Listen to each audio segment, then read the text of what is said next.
તીર્છાલોકમાં રહેલા દરેકે દરેક ત્રણ જીવ સ્થાવર જીવને સુખ મળે, સાતા મળે, સમાધિ મરણ મળે, જલ્દી જલ્દી બધા જીવો મોક્ષે જાય.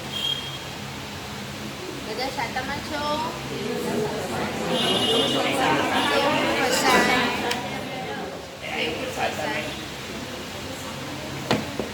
ચલો પ્રાર્થના બોલો, સ્ટાર્ટ કરો.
આપણે પહેલા દિવસે શું જોયું?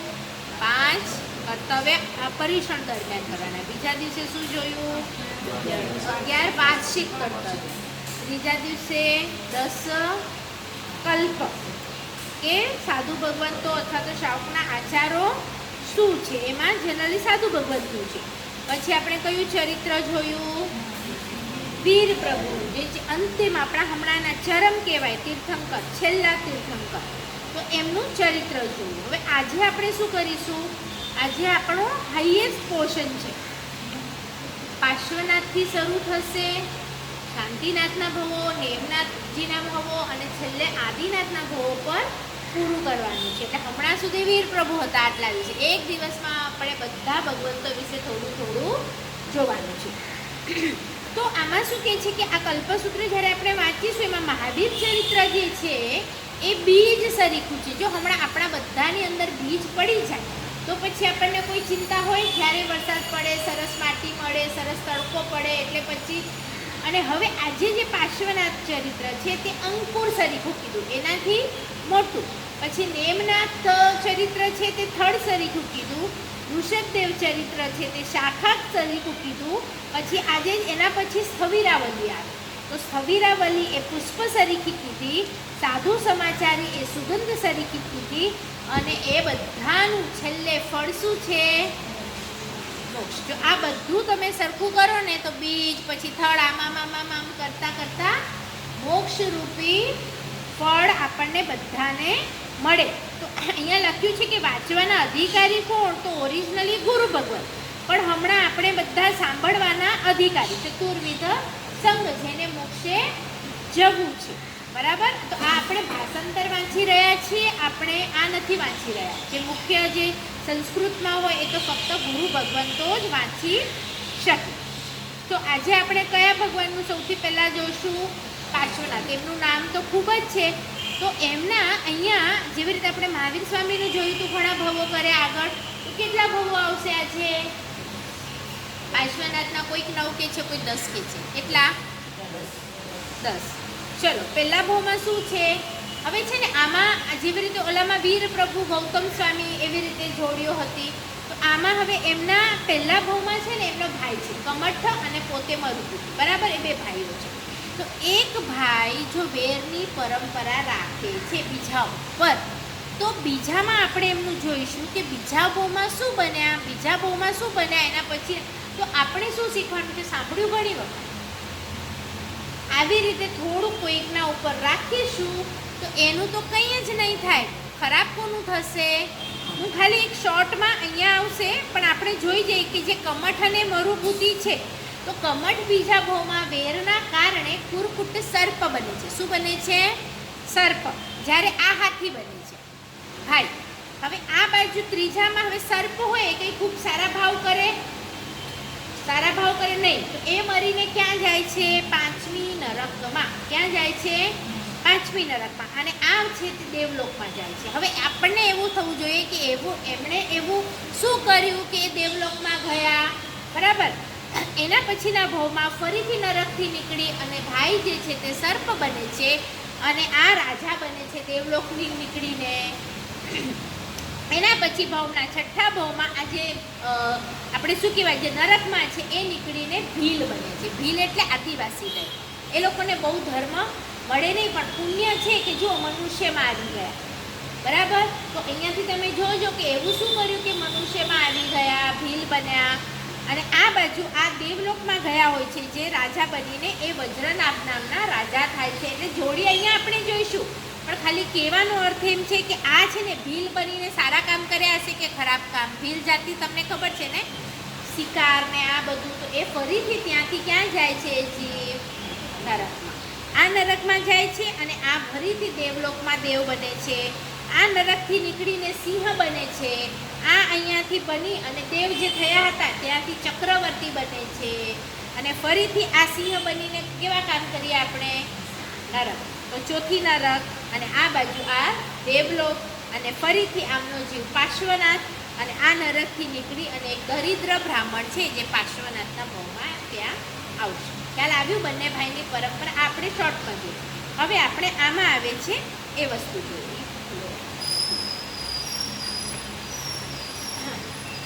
ચલો હવે આપણે આજથી વાત કરીશું તે કાળ તે સમયમાં પુરુષાદાનીય શ્રી પાર્શ્વનાથ પ્રભુના 5 કલ્યાણકો ક્યારે થયા છે એ આપ્યું છે, નક્ષત્ર વગેરે, બરાબર. અને એના પછી આપે છે કે એમનો પહેલો ભાવ. તો એ કહે છે કે રાજાના હવે આવી રીતે હવે આ બે ભાઈઓ છે ને એના પપ્પાનું નામ છે કે અરવિંદ નામનો રાજા હતો. તે રાજાને વિશ્વભૂતિ નામે પુરોહિત હતો. એની પત્નીનું નામ આપ્યું છે અને એ વિશ્વભૂતિને 2 છોકરાઓ છે, કમઠ અને મરુભૂતિ. અને માતા પિતાનું મૃત્યુ થાય છે પછી હવે બેમાંથી કોઈકને એક તો પુરોહિતની પદવી આપવી પડે. તો ત્યારે કોને આપી? કમઠને મળી, બરાબર. પણ આ કમઠ છે ને નાના ભાઈની પત્ની સાથે ખરાબ વ્યવહાર કરે છે. તો પછી નાના ભાઈને એ ભાવમાં ગુસ્સો આવે છે કે તમે આમ કેમ કર્યું. હવે આ નાના ભાઈએ પછી રાજાને વાત કરી અને રાજાએ કીધું કે મારો પુરોહિત જો આવો હોય તો સમાજ ઉપર ખરાબ અસર પડે. એટલે એમણે એમને ઓલા પુરોહિત પદથી કાઢી દીધું. હવે એટલે એમને શું થયું? ગુસ્સો આવ્યો મોટા ભાઈને કે મારું નામ બધે ઠેકાણે ખરાબ થયું. એટલે એમણે શું કર્યું? તાપસી દીક્ષા લીધી. તાપસી એટલે ખબર છે? જંગલમાં ઓલા ઓરેન્જ કલરના પહેરે, એટલે એ લોકો અગ્નિ વગેરે કરે, પછી આમ માથાના વાળ લાંબા કરે એવી. તો આવી દીક્ષા એમણે લીધી છે. હવે આમાં એમણે 12 વર્ષ સુધી તપસ્યા કરી. હવે 12 વર્ષ તપસ્યા કરી અને મરુભાઈ જે એમનો ભાઈ છે એ તાપસને જ્યારે ખમાવા જાય છે, મરુભૂતિ પોતાના ભાઈ તાપસને ખમાવા જાય છે, તો એને ખબર છે કે આ મેં કેમ લીધી છે તાપસી? આના કારણે. એટલે પોતે તાપસી છે પણ વેર હજી છોડ્યું નથી. અને આમ કરીને ભાઈ ઉપર ખૂબ ગુસ્સો થાય છે, મોટી શીલા મારે છે અને આ બંનેનો ભાવ અહીંયા પૂરો થાય છે. મૃત્યુ પામે છે પાર્શ્વનાથનો જીવ. એટલે પછી પણ શુભ ભાવમાં છે એને ભાઈ પ્રત્યે, કારણ કે ખમાવા ગયા છે. ભાવ તમે જુઓ, મર્યા છે ત્યારે ભાવ કયો છે? ખમાવાનો, કે મારા ભાઈ છે તાપસી છે તો હું ખમાવા જાઉં. એટલે મૃત્યુ પામીને પણ પુણ્ય ઓછું છે. જો મનુષ્ય નથી થયા, હાથી થયા છે. તો આ હાથી બન્યા છે. અહીંયા બધું લખ્યું છે કે ક્યાં સુજાતક નામે હાથી. અને આ જે આ તાપસ જ્યારે ગયા છે, માર્યું છે, આલોચના લીધી નથી, એટલે તિર્યંશમાં આ પણ છે, પણ કેવો તિર્યંશ કે જે સર્પ કુરકુટ નામનો સર્પ, એટલે આ ઉડી શકે એવો સર્પ કહેવાય, કુરકુટ સર્પ. તો હવે જ્યારે બીજો ભાવ થયો છે ત્યારે ઓલા જે રાજા હતા, તમને ખ્યાલ હોય તો પહેલા ભાવમાં અરવિંદ રાજા હતા. એ અરવિંદ રાજાએ પછીથી દીક્ષા લીધી છે અને દીક્ષા લઈને આવી રીતે જંગલમાં ઊભા છે અને હાથી પણ ત્યાં આવ્યો છે અને સર્પ પણ છે. તો આ ત્યારે મરુભૂતિ હાથીને જોઈ અને એમને યાદ આવ્યું જ્ઞાનથી કે આ તો એ જ વ્યક્તિ છે અને એમને શું કરે છે, મરુભૂતિને ધર્મ ઉપદેશ આપ્યો અને પ્રતિબોધ પામ્યો. હાથી લાયક હતો, પ્રતિબોધ પામ્યો, જાતિ સ્મરણ જ્ઞાન થયું, પૂર્વનો ભવ યાદ કર્યો કે હું તો આ જ રાજાનો પુરોહિત હતો. એ વખતે હાથીના ભવમાં 12 વ્રત સ્વીકાર કરે. એટલે તિર્યંશ પણ આમાં કાલે કોણે કર્યા હતા 12 વ્રત? છંડકોશિક. એની અંદર પરિણામ આવ્યા છે. તો આવી રીતે આજે કોને પરિણામ આવ્યા છે? આ હાથીને. અને હાથી મુનિને પગે લાગી અને ચાલ્યો ગયો. અને હાથી પણ હવે 12 વ્રતધારી છે, એટલે જોઈએ તો જ ખાવા માટે કરે. આમ જોઈએ તો વધારે હિંસા કરે નહીં, બીજું કંઈ પણ નહીં, હું આત્મા છું, બધું જાણે છે. આવી રીતે કુરકુટ સર્પ ઉડતો આવ્યો. એક દિવસ જોયો આ હાથીને અને એને પણ ખબર પડી, તાપસ હતો ને એટલે આમ પરિણામ શુદ્ધ છે કે ખબર પડે. તો ખબર પડી કે આ તો એ જ છે.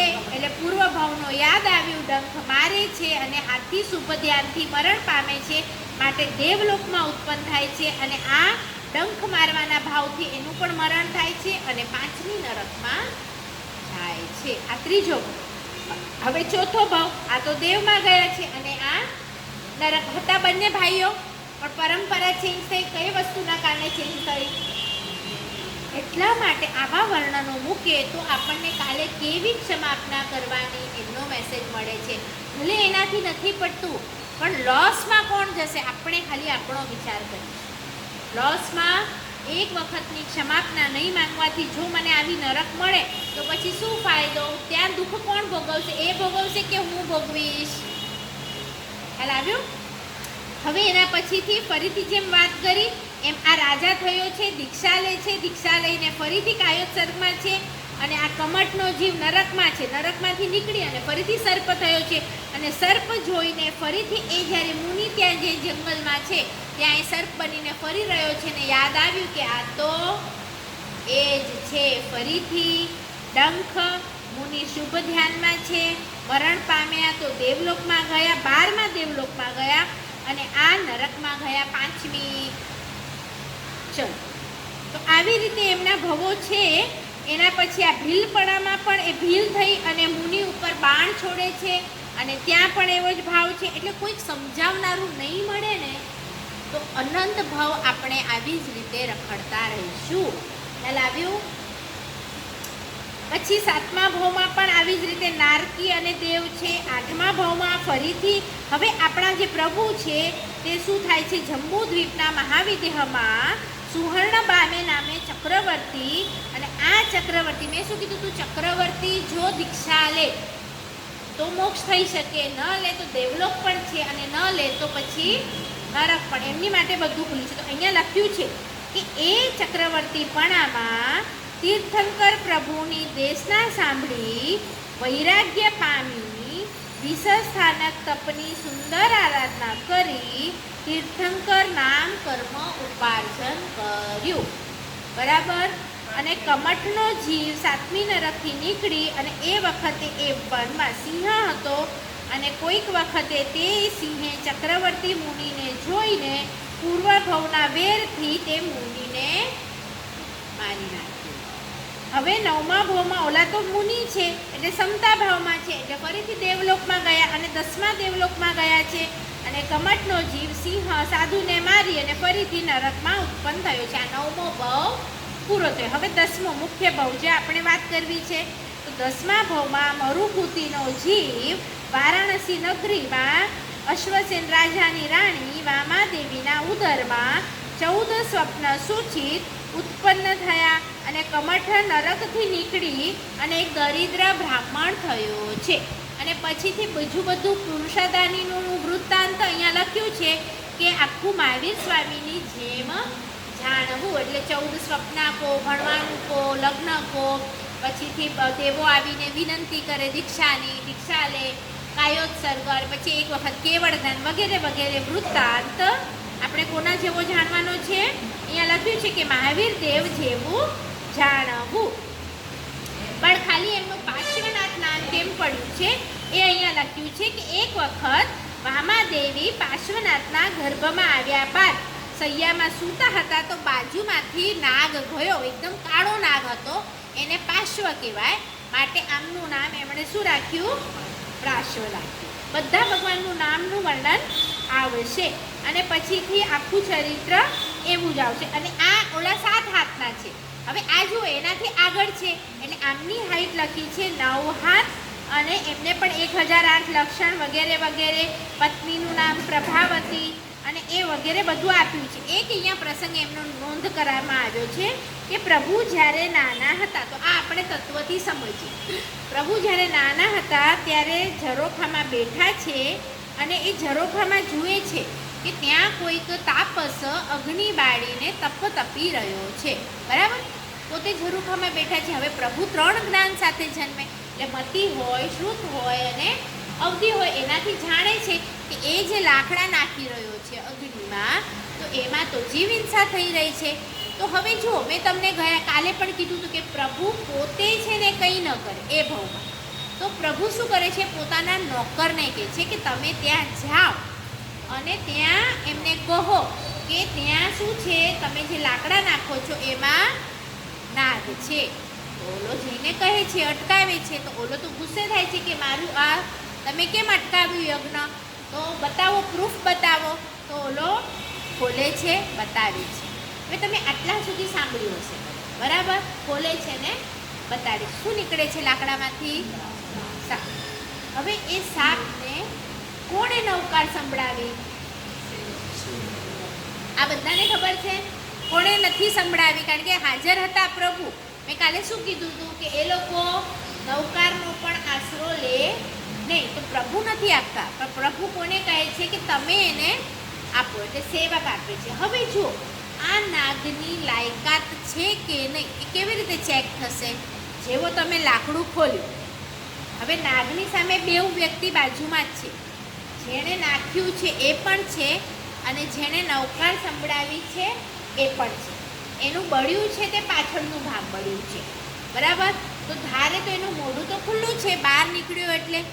તો શું કરી શકે ધારે? તો કોને ડંખ મારી શકે? એને પણ ખબર તો પડે છે કે કોણ મને બચાવી રહ્યું છે અને કોણ મને નાખી રહ્યું છે. તો ધારત તો એ જે તાપસ છે ત્યાં એ મારી શકત, પણ માર્યું નહીં. આ લાયકાત જોઈને પ્રભુએ એને કીધું સેવકને કે આમને નવકાર સંભળાવો. અને એ વ્યક્તિ પછી શું બન્યા? જેને નવકાર સંભળાવીએ ધર્મેન્દ્ર દેવ. કારણ કે લાયકાત હતી અને છેલ્લે નવકાર મળી એટલે બંને પુણ્ય ભેગું થયું. એક તો પુણ્ય નવકારનું અને પોતાની અંદર પણ લાયકાત હતી કે આ વ્યક્તિએ મને આવી રીતે નોકરને કહી અને બચાવે છે. માટે હવે જ્યારે પ્રભુ ઉપર ઉપસર્ગ થાય છે ત્યારે આ ધર્મેન્દ્ર બનીને આવે છે. તો આ એક વૃત્તાંત અહીંયા લેવામાં આવ્યું છે. અને આ વસ્તુ પ્રભુના ઉપર જ્યારે પ્રભુ દીક્ષા લઈને આવી રીતે ઊભા છે અને એમનો ભાઈ છે કમઠ, હવે આ દેવ બન્યો છે અને ઉપસર્ગ કરી રહ્યા છે, ત્યારે શું થાય છે? આ વસ્તુ કમઠવાળી અને ધર્મેન્દ્ર એમને બચાવે છે. આ કઈ ગાથામાં આવે છે? અષ્ટોત્તરીની. આ વાર્તા છે ને, આ વાર્તા એ અષ્ટોત્તરીમાં મૂકી છે. કમઠ ખામીયું નઠ્ઠો ધર્મેન્દ્રો, અહીં છતાં નાક, પ્રભુના નાક સુધી પાણી આવે છે અને આ નાકને બચાવવા માટે ઓલા આમ કરે છે. અહીં છતાં તો જે પાર્શ્વનાથ છે, અહીં છતાં પાર્શ્વનાથ, એ ત્યાંથી નામ પડ્યું છે પાર્શ્વનાથનું, કે એમના ઉપર ધર્મેન્દ્ર છત્ત બનાવે છે. બોલો, નંબર નહીં યાદ હશે પણ કાલે જ્યારે કરો ત્યારે કમઠું ખામીયું નઠ્ઠો આવે ને, કે કમઠ પણ જાય છે, ધર્મેન્દ્ર પણ એના પાછળ જાય છે. એ 4 ગાથાનું તમે જરાક ત્યારે યાદ કરાવો. બરાબર? તો આ એક અહીંયા લખેલું છે.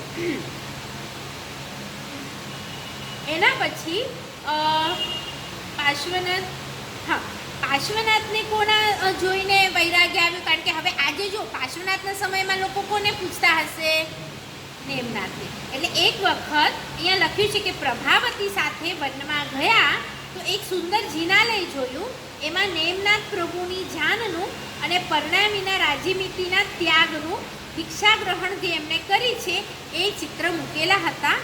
એનાથી એમને વૈરાગ્ય જાગૃત થયો. દેવો આવે છે, વિનંતી કરે છે, દીક્ષા લીધી, પછી કેવળ જ્ઞાન એ વગેરે આવે છે અને ઉપસર્ગો પણ આવે છે. આ જે મેં હમણાં વાત કરી કે કંઠ સુધી આવ્યા અને આ વધ્યું, એ બધું ત્યારે થયું છે. એના પછી આપણે જોઈશું એમનું ક્યાં નિર્વાણ થયું છે. આવી રીતે સાધના કરતાં કરતાં છેલ્લે ક્યાં પહોંચ્યા છે પ્રભુ? જોયું છે બધાએ જે ભૂમિ ઉપર પ્રભુએ સાધના કરી અને ઉપર આ નોર્મલ જિનાલય છે ને, વચ્ચેનું નહીં, શિખરજી પર ઉપર પાર્શ્વનાથની ટૂંક છે. એમાં પણ છે ને આવી રીતે એક નાની આમ ગુફા જેવું છે જ્યાંથી તો આપણને ત્યાં જાપ, તો એ જગ્યા ઉપર ખાલી ભાવ કરો કે પાર્શ્વનાથ જ્યારે નિર્વાણ પામ્યા હશે એના પૂતગલો ત્યાં છે, તો એને આપણે હમણાં ગ્રહણ કરીએ એ જગ્યા ઉપર. એટલે એવા અવિનાશી અનુપમ એવા ઉત્તમ કેવળ જ્ઞાન અને કેવળ દર્શન પ્રભુને પ્રાપ્ત થયા છે. અને એ પણ હમણાં બધું વારાણસીમાં જ છે. અને એના પછી આમનું નિર્વાણ આવશે. નિર્વાણ વખતે લખેલું છે કે એમના કેટલા શ્રાવક અવધિજ્ઞાની, કેટલા સાધુ મનપર્યજ્ઞાની, કેટલા, તો એ પણ વગેરે એમનો પરિવાર લખેલો છે. અને પ્રભુ કેટલા વર્ષ સુધી ગૃહસ્થમાં હતા? તો 30, પછી 83 રાત્રિ દિવસ છદ્મસ્થ રહ્યા. એટલે કે 83 દિવસમાં તો એમને આપણા પ્રભુને, વીર પ્રભુને 83 દિવસ, બરાબર. કારણ કે બધા બહુમાં શું કર્યું છે આપણે જો, આમનો એક પણ ખરાબ બહુ છે, આપણા વીર પ્રભુનું શું થયું છે? એટલે તમને હવે કમ્પેર કરતા આવડ્યું. કાલે એમને પ્રભુને પોતાને મળી છે, નરક, સિંહ મળ્યું છે કે નહીં? જ્યારે એમનું સારું છે એટલે એમનું કેવળ જ્ઞાન, એટલે આપણને લાગે કે પ્રભુને આટલો લાગ્યું, આમને આટલું લાગ્યું, પણ જીવ પણ સામે જુઓ કેવી રીતે છે, બરાબર. ચલો, તો અહીંયા પુરુષાદાનીય પાર્શ્વનાથ અર્યંતને મોક્ષે ગયા ને પછી 1200 વર્ષ થયા ત્યારે આ પુસ્તકો લખાય છે. પ્રભુમાં શું આવ્યું હતું? 900 આવ્યું હતું. તો હવે ધીરે ધીરે વધતા જશે વર્ષ. અહીંયા પાર્શ્વનાથ આપણે ચરિત્ર સમાપ્ત કરીએ. હવે કયા પ્રભુ આવશે? નેમિનાથ. નેમિનાથનું પણ આપણને ખબર છે, અહીંયા લખ્યા છે કે એમના કયા કયા નક્ષત્રમાં 5 કલ્યાણ થયા. પણ આપણે હમણાં શું જોઈશું?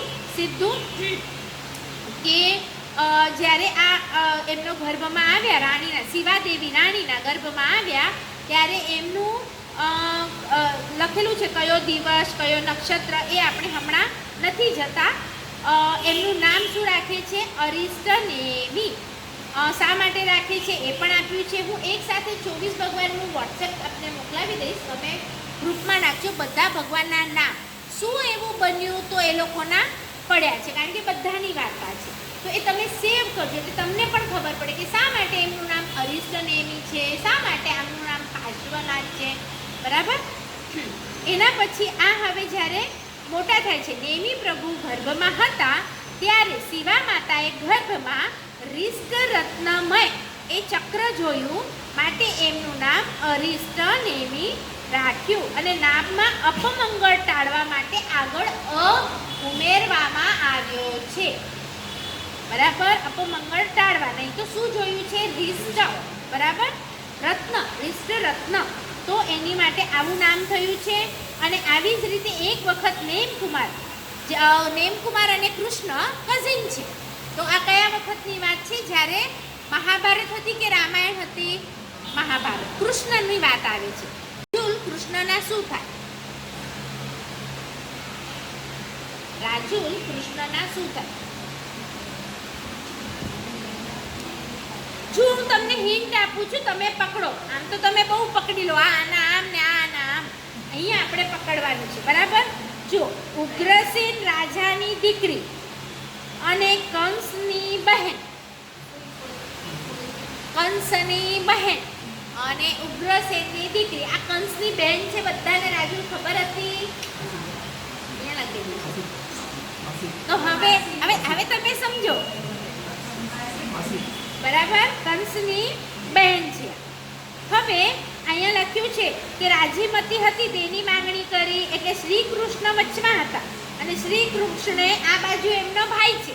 નેમી કુમાર કોણ છે? હવે તમને ખબર પડી. અને આવી રીતે એમના લગ્નનું કરાવ્યું બધું, અને પછી મુહૂર્ત આવ્યું અને બધાને એ વાત ખબર છે કે લગ્નનો દિવસ આવ્યો. એટલા બધા વખાણ કરે છે ને, રાજીમતીને તો ઓળખે છે કૃષ્ણ, એટલે ત્યાં બહુ વખાણ કરે છે અને હા પડાવે છે. અને રાજીમતીને પણ વિશ્વાસ નથી થતો કે આ વ્યક્તિએ મારા માટે હા પાડી છે. એનું બહુ બધું મોટું વર્ણન છે કે એટલી બધી ખુશ થાય છે, એટલી બધી કે આ વસ્તુ અહીંયા એટલું બધું લખ્યું છે ને કે કેવી રીતે. એટલે પછી હવે એમની સખીઓ ચીડાવે છે રાજુલને કે તે શા માટે હા પાડી. હવે આ તો સતી જેવા છે, ખબર છે કે મારે શું જોવાનું છે, કલર જોવાનું છે કે ગુણ જોવાના છે. તો એમની સખીઓ ચીડાવે છે કે તે કેમ, તું તો આટલી સુંદર અને આવાને કેમ પસંદ કર્યો. તો રાજુલ બહુ સરસ જવાબો પણ અહીંયા સખીઓને આપે છે. શું જવાબ આપે છે આપણે થોડું જોઈએ કે બહેન, વરનો પ્રથમ તો ગૌણ વર જોવાય, બાકીના ગુણો તો પરિચય થાય ત્યારે જણાય. આ વરનો વર્ણ તો કાળજલ જેવો શ્યામ છે. તો રાજીમતી કહે છે કે આજ સુધી તમે ચતુર છો એમ હું માનતી હતી, પણ મારી ભૂલ થઈ. તમે તો છે ને આ શ્યામ પડું છે ને ભૂષણ રૂપ છે, દૂષણ રૂપ જ લાગે છે તમને. આ તો ભૂષણ છે. જો શ્યામપણામાં શું શું ફાયદો છે તો કહીને દૂષણપણા ગોરાપણામાં શું દૂષણ છે એ બધું વર્ણન કરે છે. શું કહે છે જો કે અઘરું, કસ્તુરી, મેઘ, કાકિણી, કેસ, કસોટી, મસી, રાત્રિ બધી કૃષ્ણ છે, પણ છતાં પણ મહાન છે. અને કપૂર કેવો છે? સફેદ. ચંદ્રમા કેવો છે? તો કોલસામાં કપૂર છે. કપૂર અને કોલસો બંને પ્રગટી શકે. તો આ કપૂર છે ને સફેદ છે, પણ છે તો શું? કોલસો. અને ચંદ્રમા છે તો સફેદ, પણ એમાં શું છે? કાળા કલરનો ડાઘ. નેત્ર છે સફેદ છે, તો એ હોય ને કાળું ઓલું ટીકી ન હોય તો તમને દેખાય. તો આવું બધું તો ભોજનમાં મરી છે, કાળા છે પણ કેવા છે? હેલ્ધી છે.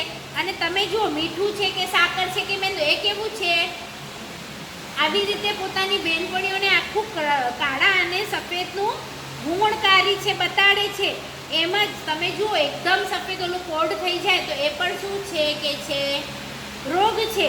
તો અહીંયા કહે છે કે આ બધી વસ્તુઓને ન જોવાય અને મને જે મળ્યું છે એ મને બહુ જ સુંદર મળ્યું છે. આપ આવું અપમંગળ કંઈ બોલો નહીં. અને પછી પશુવાળું થાય છે, આવે છે રાજીમતીનું જમણ નેત્ર ફરકવું થયું. લક્ષણ આપણને પેલા આવી ગયા હતા, એટલે એમને નક્કી થયું કે અરે રે આ શું થઈ રહ્યું છે, જમણી આંખ ફરકે છે તો અપમંગળ, સ્ત્રીઓની ડાબી ફરકવી જોઈએ. અને પછી ઓલા પશુને છોડાવવા માટે એમને ખબર પડી કે મારા પ્રભુ આવ્યા હતા અને અહીંયાથી જઈ રહ્યા છે. એટલે એ કહે છે સખ્યો કે હવે ગયા તો ગયા, આ મૂર્છિત થઈ જાય છે. એટલે એને સમજાવવા માટે કહે છે કે જવા દે ને, હવે ઓલો કેવો હતો કાળો સાવ, અને તને તો બીજો મળી જશે. એટલે હવે શું જવાબ આપે છે આ કે એવું તો બનશે જ નહીં. મેં એમને જ મારા જો હાથ નહીં આપે હાથમાં તો કંઈ વાંધો નહીં. તો પછી એ નીકળ્યા છે દીક્ષા માર્ગે, તો હું પણ એ જ લઈશ. હવે તમને બધાને શું લાગે છે દીક્ષા ક્યારે થઈ રાજુની? એ નીકળ્યા એટલે પાછળ નીકળે એવું લાગે છે બધાને. પણ તમને ખબર છે ને છદ્મસ્તપણું હોય વચમાં, તો છદ્મસ્તપણામાં એ નીકળે તો એમને દીક્ષા આપે. તમે સમજો બધાને શું ભૂલ હોય છે? નેમ નીકળ્યા પાછળ, પણ નેમનો કેટલો છદ્મસ્તકાળનો પર્યાય? બોલો, મને નથી ખબર. તમે ચૈત્યવંદન બોલતા હશો એમાં હશે. કેટલું છે? પહેલા તો એ કુમારપણે કેટલું રહ્યા છે? 300 વર્ષ. કેટલું રહ્યા છે? 300 વર્ષ. અને પછી છદ્મસ્થકાળ કેટલો છે? 300 વર્ષ પછી દીક્ષા એમણે લીધી. દીક્ષા લીધા પછી કેટલો ટાઈમ? 55 રાત્રિ. કેટલો? હવે આ 55 રાત્રિ એમણે જે કરી એમાં ઓલાએ તૈયારી કરી છે બધી, કે હવે જ્યારે પણ તીર્થની સ્થાપના કરશે ત્યારે અમે ત્યાં અને જે દિવસે એમને કેવળ જ્ઞાન થયું, સમાચાર મળ્યા કે પ્રભુને કેવળ જ્ઞાન થયું છે, એ વખતે પહેલું જે રચાયું એમાં સૌથી પહેલાં આ અમને સાધ્વીજી તરીકે, એટલે બીજા ગણધરો તો છે જ, ગણધરોને પહેલાં આપી, ગણધરો પછી જ્યારે શ્રાવક શ્રાવિકાને આવે સાધુ સાધ્વીની દીક્ષા, એમાં લેડીઝોમાં દીક્ષા લેનાર પહેલાં કોણ હતા? રાજી. ખ્યાલ આવ્યું બધાને? અને પછી કહે છે અરિષ્ટનેમી 54 રાત્રિ દિવસ નિરંતર પોતાના શરીરને વોસાવી રહીને રહ્યા અને 55મી રાત્રિના એમને કેવળ જ્ઞાન થયું. 24 અઠ્ઠમ તપ હતો, 24, અને એ વખતે એમને કેવળ જ્ઞાન થયું. અને પછી એ વખતે જ્યારે ખબર પડી તો રાજા કૃષ્ણદેવ વાસુદેવને પણ ખબર પડી, તો એ સર્વ પરિવાર સાથે અહીંયા વંદન કરવા આવ્યા. ત્યારે એ સાંભળી વરદત્ત વગેરે 2000 રાજાઓએ ત્યાં દીક્ષા લીધી. અને એ વખતે અહીંયા એમનો ભાવ આપણે અહીંયા જો હવે આ લાઈનને સમજો. શ્રી કૃષ્ણે રાજીમતીના સ્નેહનું કારણ પ્રભુને પૂછ્યું. આ દેશના હવે ચાલુ થઈ છે, અને દેશનામાં શું પૂછે છે? શ્રી કૃષ્ણ શું પૂછે છે કે આ રાજીમતીને તમારા ઉપર આટલો સ્નેહ કેમ છે? ત્યારે પ્રભુ કેવળ જ્ઞાનમાં જોઈને પોતાના પૂર્વના 9 ભાવની વાત કરે છે. શું કરે છે? સાંભળો. પહેલા ભાવમાં હું ધન નામે રાજપુત્ર હતો અને રાજીમતીનો જીવ ધનવતી નામે મારી પત્ની હતી. બીજા ભાવમાં અમે બંને દેવલોકમાં દેવદેવી હતા. ત્રીજા ભાવમાં હું ચિત્રગતિ નામે વિદ્યાધર થયો અને એ રત્નવતી નામે મારી પત્ની થઈ. ચોથા ભાવમાં અમે બંને દેવલોકમાં ગયા. હવે દેવલોકમાં ગયા એટલે સમજવાનું કે જ્યારે રાજાપણામાં ગુજર્યા હશે ત્યારે મનોભાવ કેવા હશે? કલુષ્ટ હતા, સરળ, કારણ કે દેવલોકમાં એમ જ કંઈ મળે નહીં, પુણ્યશાળી. અને આવી રીતે અમે તે વખતે પણ દેવદેવી બન્યા. 7મા ભાવમાં હું શંખ નામનો રાજા થયો, એ યશોમતી નામે રાણી થઈ. 8મા ભાવમાં અમે બંને દેવ થયા.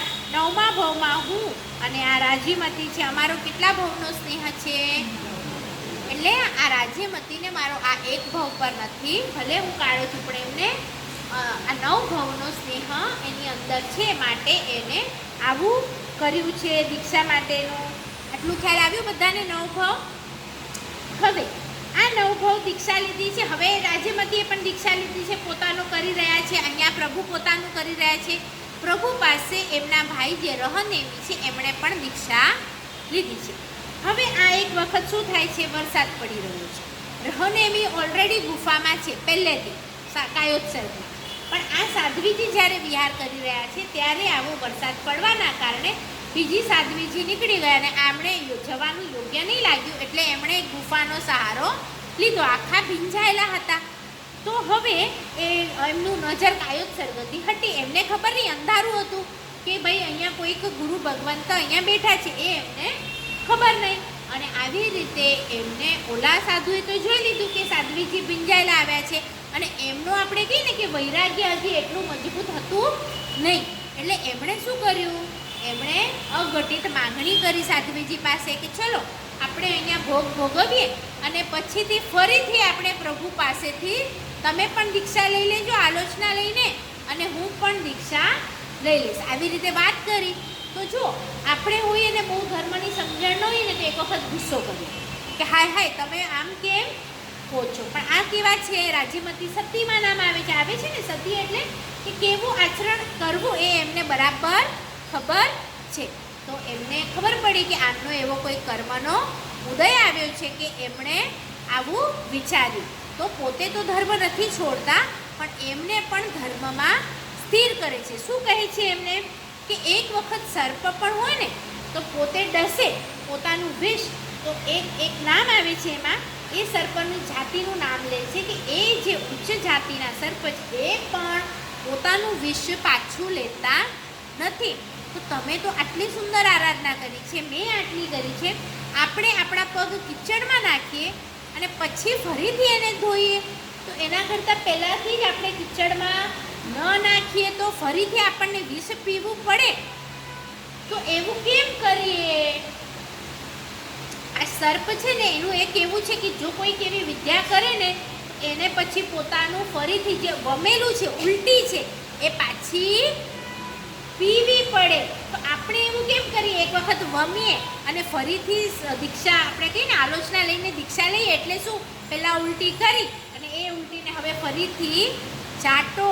તો આવું કેમ કરીએ? અને અલા પણ આનું સત્વ છે એટલે સમજી ગયા અને બંનેવે પછી પ્રભુ પાસે આલોચના લીધી કે આવો વિચાર આવી ગયો. અને રાજ્યમતીના વખાણ થયા કે આપ તો ડૂબ્યા નહીં પણ સામે આપે કોઈકને તારે.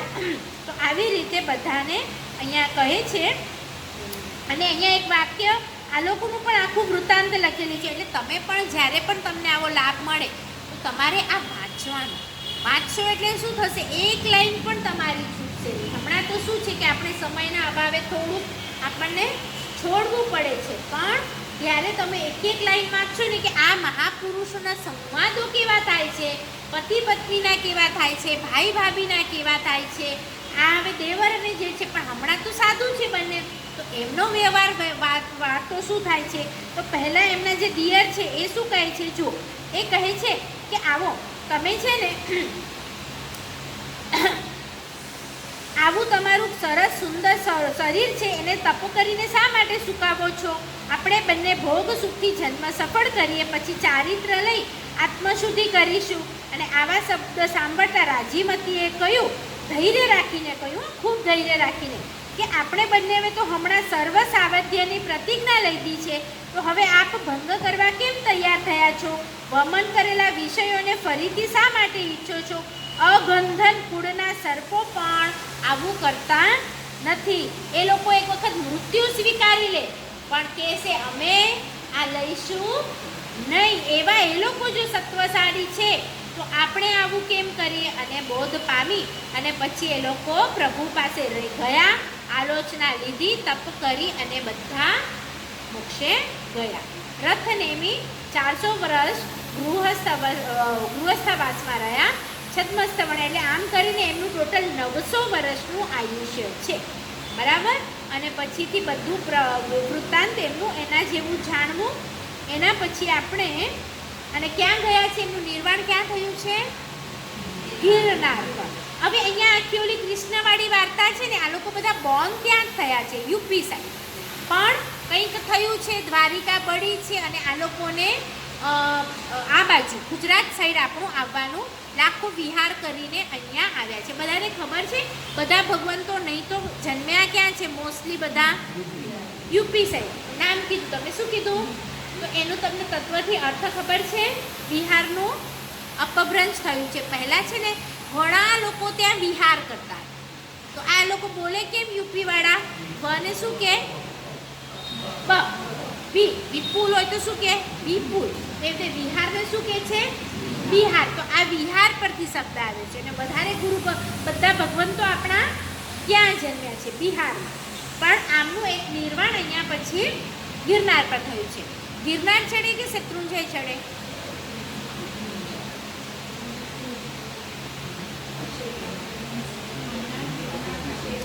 ગિરનાર ચડે કે શત્રુંજય ચડે?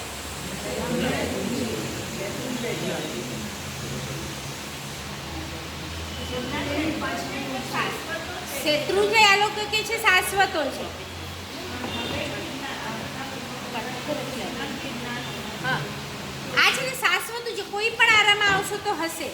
પણ ઓરિજિનલી આ જે ગિરનાર છે ને ત્યાં સુધી શત્રુંજય છે. પણ હમણાં આ જે અવસરપીણી થાય એમાં શું થાય, શાશ્વતી આ જે વસ્તુ છે ને એક ચોખ્ખા જેટલી રોજ ઘટે. તો ક્યારથી આરો ચાલુ છે આ 5મો, બરાબર? એમાં એક દાણો ઘટતા હમણાં આપણે જો જોઈએ છે એટલું રહ્યું છે. અને હજી પણ રોજે એક ચોખાના દાણા જેટલો શત્રુંજય ઘટી રહ્યો છે. અને હવે હજી પણ ઘટશે, પણ ફરીથી જ્યારે બીજું ચાલુ થશે ત્યારે ફરીથી વધતા વલ્લભીપુર સુધી આની પહોંચી જશે. ખ્યાલ આવ્યું? તો આ ગિરનાર ઓરિજિનલી પાર્ટ શેનું છે? શત્રુંજય. તો હમણાંના જે હવે આવનારી 24 છે એ બધા તીર્થંકરો ત્યાંથી નિર્વાણ પામશે. એટલે એ વખતે ત્યાંનું મહત્વ ઘણું હશે. ચલો હવે કયા ભગવાનનું આવશે ચરિત્ર? અને અહીંયા છે ને લખેલું છે કે આ પ્રભુ જ્યારે નેમિનાથ હતા ત્યારે આજુબાજુ 12મા બ્રહ્મદત્ત ચક્રવર્તી હતા, 9મા પ્રતિ વાસુદેવ જરાસંઘ હતા, વાસુદેવ કૃષ્ણ હતા અને બલદેવ બલભદ્ર હતા. એટલે વાસુદેવ બલભદ્ર મેં કીધું ને કાલે કે એ લોકો સાથે હોય, તો આવા લોકો અહીંયા હતા. હવે આગળ આપણે શેમાં જશું? કયા ભગવાનમાં આવશે? નમિનાથ, બરાબર. પછી એના પછી મુનિ સુવ્રત. તો બધાનું આપણે થોડું થોડુંક જતા જઈએ છીએ. 20મા મુનિ સુવ્રત સ્વામી. તો જો બધાના હવે આપણે નગર એ વગેરે લખતા નથી. અને પૂર્વના ત્રીજા ભાવમાં આ બધા પ્રભુએ શું કર્યું છે? વિશેષ સ્થાનક અહીંયા બધામાં આવે છે કે સમ્યક્ત્વ પામી દીક્ષા લઈ, વિશેષ સ્થાનક તપ આરાધી, તીર્થંકર નામ કર્મ બાંધી, પ્રાણત દેવલોકથી છબી, રાજગૃહી નગરીમાં સુમિત્ર રાજા, પદ્માવતી રાણી અને લંચન બી આપ્યું છે, એમના વરસ આપ્યા છે, દીક્ષા આપી છે. દીક્ષા લઈ અને પછીનું એક ઘોડાવાળું અહીંયા આપણે લઈએ કે એમને એવું લાગ્યું, ઘણા લોકો કે બેન ઓલો ઘોડાનું પ્રતિબોધવા ગયા. તો જો ઘોડાને પ્રતિબોધવા જાય તો કોઈક લાયક જીવ હોય તો એને પણ પ્રતિબોધે કે નહીં? એનો અર્થ શું થયો? એમની આજુબાજુ જે લોકો હતા એ એવા ત્યારે લાયક આપણે પણ કદાચ હોઈ શકીએ અને નહીં તર્યા. અને ઘોડાનું તીર્થ, તો આ મૌની સુવ્રત અને ઘોડાની વાત પણ અષ્ટોત્તરીમાં આવશે.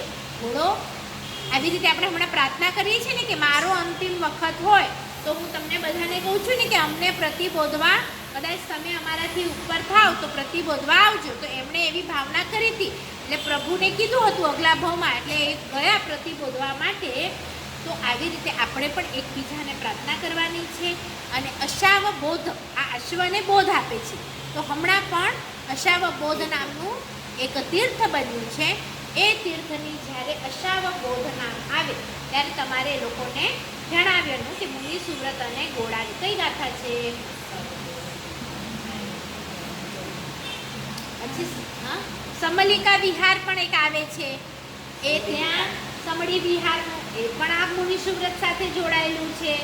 સમડી વિહાર ખબર છે બધાને વાર્તા? સમડી વિહાર રાજકુમારી હતા, રાજકુમારીને નૌકારની વાર્તા ખબર છે? શું હતું? એમની 3 સખીઓ હતી. તમને છે ને શબ્દ આવે છે લિટરલી, પાસા, સુપાસા, સુદર્શના, દેવી. આ કોણ છે?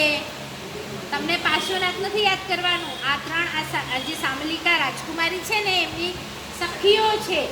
અને એ બધાને પણ બહુ જ હતું ત્યાં મુનિ સુવ્રતનું જિનાલય હતું. અને ત્યાં આવી રીતે શું થાય છે? બોલો વાર્તા એ લોકોને બોલો, બરાબર છે? હું વાર્તા છે ને બધી મોકલાવું છું, તમે વાંચજો આ વાર્તા, કારણ કે મુનિ સુવ્રત સાથે જોડાયેલી છે. આપણી પાસે સમય નથી કે આપણે બધી વાર્તા લઈએ, પણ આ તમારી ગાથાઓમાં આવે છે એટલે તમે ત્યારે જરાક ધ્યાન આપજો. ચલો એના પછી આપણે જોઈશું મલ્લીનાથ. મલ્લીનાથ કોણ હતા? 19માં સ્ત્રી તીર્થંકર. તો એમાં પણ એમના વિશે પણ આવે છે કે શું થયું છે, કેમ સ્ત્રીપણું થયું છે. જો અગલા ભાવમાં સમ્યક્ત્વ પામી 6 મિત્ર હતા એમના એ વખતે અગલા ભાવમાં. તો 6 મિત્ર રાજાઓ સાથે દીક્ષા લીધી, વિશેષ સ્થાનક તપ કર્યું, નામ બાંધ્યું, પણ કંઈક તપ કરવામાં આવ્યા. અને આ ભાવમાં શું થયું? સ્ત્રીપણ. હવે આ ભાવમાં અગલા ભાવમાં મિત્રો છે તો મિત્રને રાગ છે આ મિત્ર ઉપર, એટલે આ ભાવમાં સ્નેહ છે તો આ એક સ્ત્રી બન્યા છે ને બીજા 5 પુરુષો છે, રાજકુમારો છે. તો આ બધા 5-5ને પરણવું કોને છે? મલ્લીનાથ. આગલા ભાવનો સ્નેહનું પડ્યું છે. આપણને પણ ઘણાને જોયું નહીં હશે ક્યારે પણ પહેલી વખત જોઈને એમ ખુશી થશે. ને ઘણા છે ને આપણા માટે બહુ કરે, કંઈ એવું બગાડ્યું નથી તો પણ આપણને જોઈને નહીં જ ગમે, કંઈક એમની માટે એવી ફિલિંગ થશે. તો આ ભાવની નથી. કયા ભાવની છે? પૂર્વના ભાવમાં. આવું થઈ શકે અહીંયાથી આમને છે ને આવું. તો આ 6ને કેવી રીતે પ્રતિબોધ પ્રમાણે છે? આ બધાને પરણવું છે. તો જ્યારે આવું થયું છે ને પરણવા આવ્યા છે તો આઈડિયા કરે છે. જો પહેલાં માયા કરી છે એટલે સ્ત્રી બન્યા, એ ખરાબ માયા હતી. હમણાં પણ માયા કરે છે આ ભાવમાં. શું કરે છે? આ 5ને પરણવું છે ને મિત્ર છે તો તો ખરાબ તો લાગે નહીં એવી રીતે મારે વ્યવહાર કરવાનો છે અને મિત્રને ધર્મ પણ પમાડવાનું છે. તો કેવી રીતે કરે છે? એક મૂર્તિ બનાવી છે, પોતાના જ રૂપ છે, એનું માથું અલગ થઈ શકે એવી મૂર્તિ બનાવી છે ને અંદર આખી હોલો છે મૂર્તિ ખાલી. તો પોતે જે રોજ ખાય ને રોટલી, દાળ, ભાત, શાક, મીઠાઈ, ફરસાણ એ એમાં પણ નાખે મૂર્તિમાં રોજ. હવે આવી રીતે કરતા 7 દિવસ થયા ને તો મિત્રોને કહે છે અહીંયા આવો, તમને હું બહુ ગમું છું ને આ જો મારા જેવી જ રૂપાળી પ્રતિમા છે. તો પછી મૂર્તિનું આમ મોઢું જરાક ફરાવે છે તો એમાંથી શું આવે છે? તો કહે છે કે તમે પરણો આને. તો એ કે અહીંયા તો ઊભા પણ રહેવાતું. તો આ શું કહે છે કે આવું જ મારી અંદર છે અશુચિ. અને ઓલા લોકો પણ આમ તો એમની સાથે દીક્ષાને બધું લીધું છે અગલા ભાવમાં એટલે તરત સમજી ગયા. અને પછી જ્યારે મુનીશ્વર દીક્ષા લે છે ત્યારે આ બધા પણ સાથે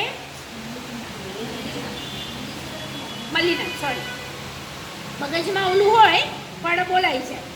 તો એમણે પણ આમની સાથે હવે જો આપણા ખાલી વીર પ્રભુ છે ને એમણે એકલા દીક્ષા લીધી છે. બાકી બધામાં અમે જો વાંચીએ ને તો અહીંયા લખેલું છે કે એમણે 100 વર્ષ કુમારીપણે રહી પોતાની 300 સ્ત્રીઓ સાથે અને 1000 પુરુષો સાથે દીક્ષા લીધી છે. દીક્ષામાં પણ કોઈ છોડતા નથી, બધા લોકો સાથે લે છે. પ્રભુ સાથે કેટલાય દીક્ષા લીધી? પરિવાર પણ નહીં, મિત્રો પણ નહીં, બરાબર. અને પછી આવી રીતે જ્યારે લીધી ત્યારે કેવળ જ્ઞાન તો એમને એ જ દિવસે થયું. એટલે હવે કોણ લકી છે? તમે જો આમ ભલે સ્ત્રી પણ છે પણ આમ કોણ લકી છે? એ વીર પ્રભુની સાથે કમ્પેર કરો. એક દિવસમાં કેવળ જ્ઞાન એટલે કેટલું મોહનીય હશે તમે વિચાર, બરાબર. એટલે કોઈક ભગવાન કોઈક અપેક્ષાએ છે, કોઈક ભગવાન કોઈક અપેક્ષાએ છે. તો એમને એ જ દિવસે કેવળ જ્ઞાન થયું અને એ જ દિવસે હા હવે એન્ડિંગમાં સમેત એટલે 55,000 વર્ષનું આયુષ્ય છે. કેટલું છે? 55,000. અને એટલું ભોગવી અને એમણે પણ સફેદ શિખર ઉપર માસિક અંશન. જો હવે આમના માસિક અંશન છે. મેં પાર્શ્વનાથનામાં હું કહેવાનું ભૂલી ગઈ કે એમનું પણ છેલ્લે 1 મહિનો મૌન હતું. તો તમારા જો વાચના આપવાના કર્મ હોય એ પૂરા થઈ જાય તો તમે મૌન લઈ શકો. પણ વીર પ્રભુના તો છેલ્લી ઘડી સુધી કર્મ પૂરા થયા નહીં.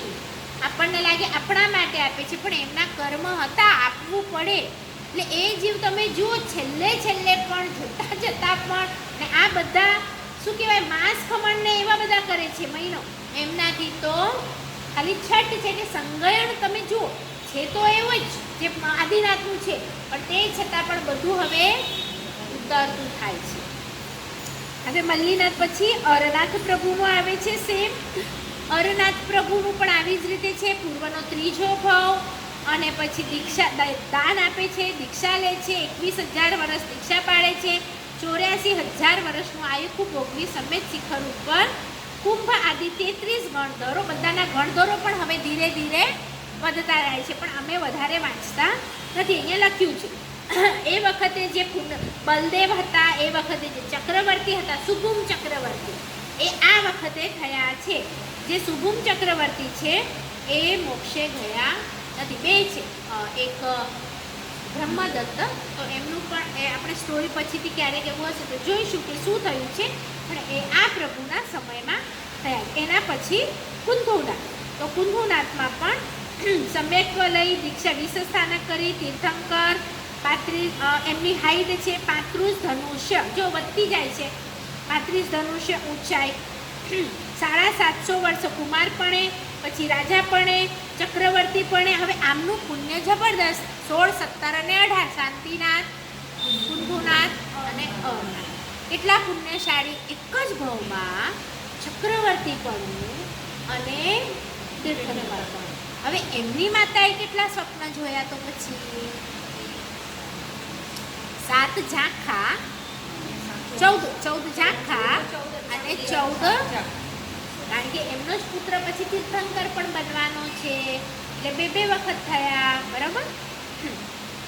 અને પુણ્ય કેટલું ચક્રવર્તી માટે આટલા રાજાઓ સેવા કરે. અહીંયાથી આપણને સમજવાનું એ છે કે સમજો કે આપણે ધારાવીમાં રહીએ છીએ તો તમને કોઈ કહે કે ઘર છોડીને જાઓ તો કેટલું ઇઝી છે કે ઠીક છે હતું એ શું પણ તમને કહે કે એન્ટિલા આજે છોડો અને કોઈક 1 સેકન્ડમાં જો છોડે તો તમને કોણ ગ્રેટ લાગે, ધારાવી છોડનારો કે એન્ટિલા છોડનારો?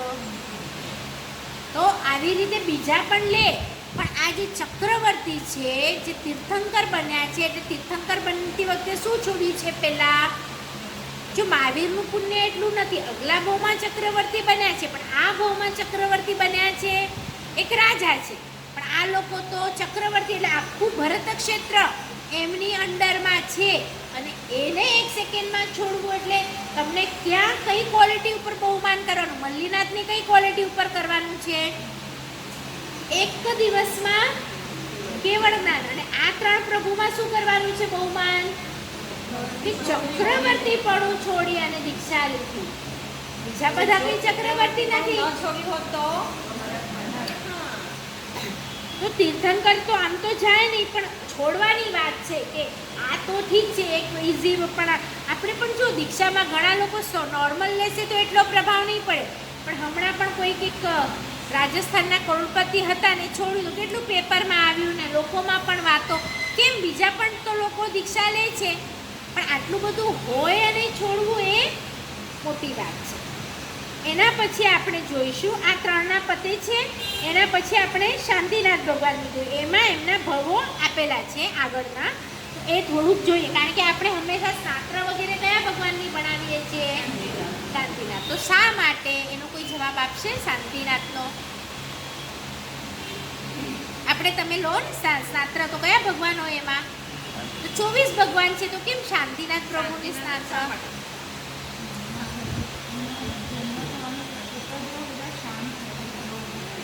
તો કયા ભગવાનના એમાં છે કે જન્મ થયા પછી ઉપદ્રવ થયા? તમે એક આ તમારું બરાબર છે, તો એનું નામ શાંતિનાથ પડ્યું છે, એનો આન્સર છે આ કે બધું શાંત થઈ ગયું, એની માટે નામ શાંતિનાથ. આપણે એ નામ માટે રાખીએ છીએ પ્રભુને.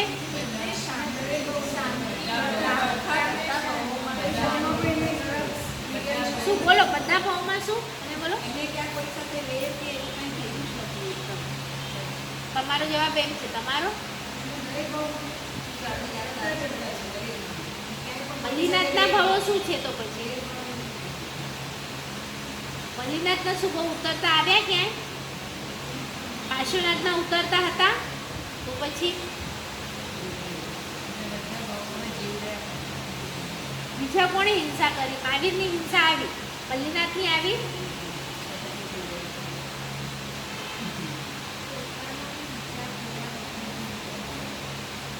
હોમવર્ક છે, કાલે આપણે એનો જવાબ આપીશું કે શાંતિનાથ શાંત. ચલો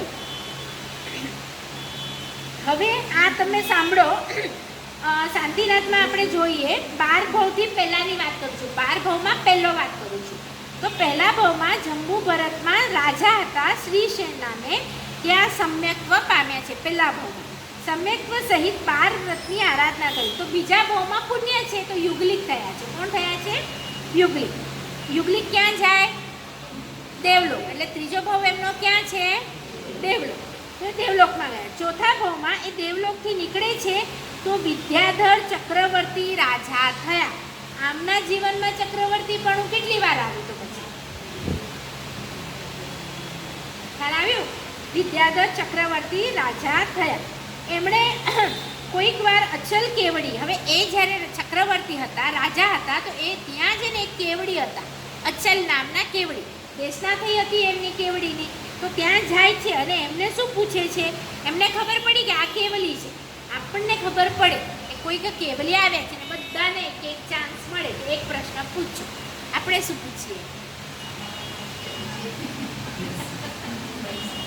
સમજી ગયા? આપણે પ્રશ્ન પૂછીએ, એનાથી આપણને ખબર પડે, એમને ખબર પડે કે આની લાયકાત શું છે. હવે નાના બાળકો હોય તો શું પૂછે?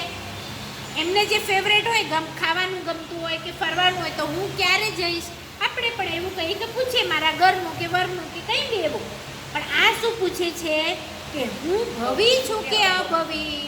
એટલે એનાથી ખબર શું પડી કે એમને ચિંતા શેની છે? કે હું કોણ છું એની ચિંતા છે. ખબર પડી?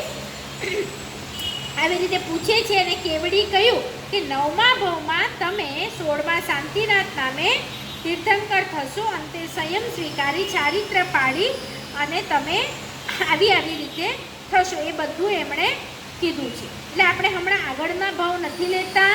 અને તમને પારેવાવાળું પણ ખબર છે કે એક વખત પડ્યું છે અને એ વખતે એ પોતાના પગનો આખો, એટલે પક્ષી છે એની પાછળ એક જણ પડ્યું છે, તો એને શું કહે છે કે આને મારો નહીં, જોઈએ તો તમે મારું માંસ લઈ લો. આ વાર્તા બધાને ખબર છે, એટલે આપણે એ વસ્તુ પણ હમણાં લેતા નથી. તો આપણે હવે સીધું જોઈએ કે પ્રભુ આવી રીતે અગલા ભાવમાં સર્વાર્થ સિદ્ધમાં દેવ થયા છે. સર્વાર્થ સિદ્ધ એટલે શું? સૌથી ટોપમાં ટોપ. એટલે એમના અગલા ભાવમાં એમના ભાવો કેટલા ઉત્તમ હશે. તો અહીંયા લખ્યું, અગલા ભાવનું એક વર્ણન કરું છું કે એમણે દીક્ષા લીધી અગલા ભાવમાં, 20 સ્થાનક કાર્યથી તીર્થંકર નામ ઉપાર્જન કર્યું અને એમાં એમણે સિંહવી ક્રીડિત તપ કરેલ અને લાખ પૂર્વ સુધી દીક્ષા પાડી અનશન કરી અને આવા સુંદર ભાવ સાથે અનશન કર્યું છે. માટે એ ક્યાં ગયા છે? સર્વાર્થ સિદ્ધમાં દેવ થયા છે. અને ત્યાંથી નીકળે છે વિશ્વસેન રાજા પાસે. પછી 14 સ્વપ્ન અને આજુબાજુ શાંતિ થઈ માટે એનું નામ શાંતિ. અને પછી એમનું લંછન હરણ, સુવર્ણ વર્ણ, 40 ધનુષ્યની ઊંચાઈ, 25,000 કુમાર, 25,000 રાજાપણે, 25,000 ચક્રવર્તીપણે, સાવંસરિક દાન દીધું, 1,000 રાધા સાથે દીક્ષા વગેરે વગેરે, કેવળ જ્ઞાન અને ઘણાને તારી અને સમેત શિખર ઉપર 900 મુનિ સાથે 1 માસનું અનશન અને આવી રીતે મોક્ષે ગયા છે. અને પ્રભુ કેટલામાં ચક્રવર્તી છે? આપણે 9 ચક્રવર્તી થાય, એમાં પ્રભુ આ શાંતિનાથ 5મા ચક્રવર્તી છે. બરાબર. એના પછી ધર્મનાથ પ્રભુ. હવે આપણે આગળ લઈએ અનંતનાથ પ્રભુ. તમને કોઈનું સાંભળવું હોય તો મને કહેજો, નહીં તો આપણે આવી જ રીતે બધાનો પરિવાર જન્મ 5 કલ્યાણકો આવતા જશે. બરાબર. વિમલનાથ પ્રભુ, પછી વાસુપૂજ્ય પ્રભુ, શ્રેયાંશનાથ પ્રભુ, શીતલનાથ પ્રભુ, સુવિધિનાથ પ્રભુ, ચંદ્ર પ્રભુ, સુપાશ્વનાથ પ્રભુ, પદ્મ પ્રભુ, સુમતિનાથ પ્રભુ, અભિનંદન પ્રભુ, સંભવનાથ પ્રભુ, અજીતનાથ પ્રભુ. હવે આપણે જે આરા શીખ્યા હતા એ આરામાં મેં શું કીધું હતું? આપણા જે ઋષભદેવ છે એ ક્યારે જન્મ્યા છે? 3જો આરામાં. અને એ નિર્વાણ પામ્યા ને પછી 3જો આરો પૂર્ણ અને પછી માટે 83 લાખ વર્ષ પ્રભુ કેટલા સમય સુધી ગૃહસ્થ હતા? 83 લાખ પૂર્વ. કેટલા? 83 લાખ નથી, પૂર્વ. હવે એક પૂર્વ એટલે કેટલું? 84 લાખ ઇન્ટુ 84 લાખ કરો ને ત્યારે પૂર્વ થાય. એવા પૂર્વ, પૂર્વાંગ આવી રીતે બધા શબ્દ આવે છે. એટલે પૂર્વાંગ આવે પહેલાં અને એના પછી ઇન્ટુ કરીએ તો પૂર્વ આવે. તો આટલું પૂર્વ તો એમનું આયુષ્ય. તો આટલું પૂર્વ શું ખાધું એમણે? તો લખ્યું છે અહીંયા કે એમની માટે દેવકુરુ અને ઉત્તરકુરુ. એટલે આ તો આપણું કયું છે? ભરત ક્ષેત્ર. તો દેવકુરુ અને ઉત્તરકુરુમાં તો વૃક્ષ છે જ, કલ્પવૃક્ષ છે જ. તો ત્યાંથી દેવો એમની માટે આહાર ફળોનો લાવતા હતા. 83 લાખ વર્ષ શું વાપર્યું એમણે? દેવકુરુ અને ઉત્તરકુરુમાં રહેલા જે વૃક્ષો હતા, કલ્પવૃક્ષ, એમના ફળો એમની માટે દેવો લાવતા હતા. ખ્યાલ આવ્યું બધાને? એટલે હવે બધા માટે આવી રીતે, કારણ કે મેં કાલે જ કીધું હતું પૂજ્યના પૂજ્ય એ પણ એમના માટે પૂજ્ય છે. અને એ વખતે આજુબાજુમાં રહેલા ઝાડના જ ફળ ખાતા હતા. બીજી ભાષામાં શું છે કે પ્રભુ માટે પુણ્ય હતું એટલે ત્યાંથી આવતું હતું, પણ આમ વૃક્ષોને તો હતા, તો એ વૃક્ષનું ફળ અથવા તો જે પણ હોય ફૂલ તો એ વખતે વાપરતા હતા. ચલો, એટલે હવે અહીંયા ઈક્ષ્વાકુ કુળ નામ કેવી રીતે પડ્યું એ આપણે જોયું. તો પ્રભુ જ્યારે 1 વર્ષના થયા ત્યારે શું થયું કે ઇન્દ્ર છે ને એ પ્રભુને એમને વંદન કરવા જવું છે. ઇન્દ્રને તો ખબર છે ને કે આ ભવિષ્યમાં શું થવાના છે? પ્રભુ થવાના છે. તો એક વખત જવાનું મન થયું પણ પ્રભુ પાસે ખાલી હાથે જવાય નહીં. એટલે એમણે શું કર્યું, એક શેરડીનો સાંઠો લીધો અને નાભી કુલકરના ખોળામાં જે પ્રભુ બેઠા હતા એમને આમ આપ્યો. આપણે હમણાં શું આપીએ છીએ છોકરાઓને? ચોકલેટ આપીએ છીએ, મીઠું. અને એ વખતે એમણે શું આપ્યું? ઈક્ષુ. તો એ વખતે એ લેવા માટે પ્રભુએ આમ હાથ લંબાવ્યો. તો એ એમ જાણે કે મને ભાવે છે, એટલે ઈક્ષુનો પ્રભુને ગમે છે, માટે પ્રભુના કુળનું નામ, વંશનું નામ ઈક્ષ્વાકુ પડ્યું. અને એ ઘણો સમય સુધી ચાલે. આ બધા પ્રભુના 24 તીર્થંકરો છે ને, બધા આ જ વંશના, ઈક્ષ્વાકુ વંશના. હવે આ મોટા થાય છે પ્રભુ, અને કોઈક જે મેં વાર્તા કીધી હતી કે એક વૃક્ષ નીચે એક વૃક્ષનું ફળ પડે છે એક યુગલ ઉપર, અને એનો જે જેન્સ હોય છે એ મૃત્યુ પામે છે, અને એક દેવી એમની જે વાઈફ હતી એ રહી જાય છે. એમનું લગ્ન ઋષભદેવ સાથે થાય છે. તો આ સ્વરૂપવાન છે, એટલે પ્રભુની હવે કેટલી પત્ની થઈ? એક તો એમની સાથે જન્મી હતી યુગલમાં, સુનંદા, અને બીજી કોણ થઈ? સુમંગલા. એ બંને મોટી થાય છે અને પ્રભુ સાથે એમનો વિવાહ થાય છે. અને એમને પણ પહેલાં બંનેને યુગલ જન્મે છે. તો એકને કોણ જન્મે છે? બાહુબલી. સુનંદાથી સાંભળી લેજો, સુનંદાથી બાહુબલી અને સુંદરી. કોણ યુગલ છે? બાહુબલી અને સુંદરી. અને સુમંગલાથી કોણ છે? ભરત અને બ્રાહ્મણી. ખ્યાલ આવ્યું? ભરત સાથે કોણ છે? બ્રાહ્મણી. અને આની સાથે બરાબર. ત્યાર પછી સુમંગલાથી, હવે સુનંદાથી નથી, સુમંગલાથી બીજા 49 પુત્ર રૂપ યુગલો ઉત્પન્ન થયા. 49 યુગલ. તો 49 યુગલ એટલે કેટલા પુત્ર? કેટલા પુત્ર? યુગલ એટલે 2 કહેવાનું. તો 49 જોડીઓ તો કેટલા?